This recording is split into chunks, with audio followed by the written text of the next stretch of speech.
Hello' নমস্কাৰ, মোৰ নাম শ্ৰী ৰেচিমি মহন্ত উপাধ্যায়।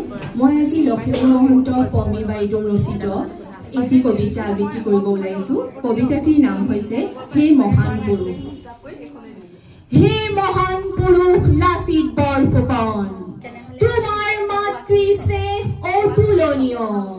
তুমি দেশ মাতৃৰ এক সুযোগ্য সন্তান।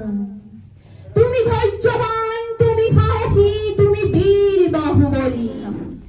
যি সন্তানে মাতৃ মনৰ কথা বুজি নিস্বাৰ্থভাৱে কাম কৰি যায়, তুমি দেশ মাতৃক বচোৱাৰ স্বাৰ্থত বহু ঘাত প্ৰতিঘাত অতিক্ৰম কৰা ধৈৰ্যৱান পুৰুষ তুমি।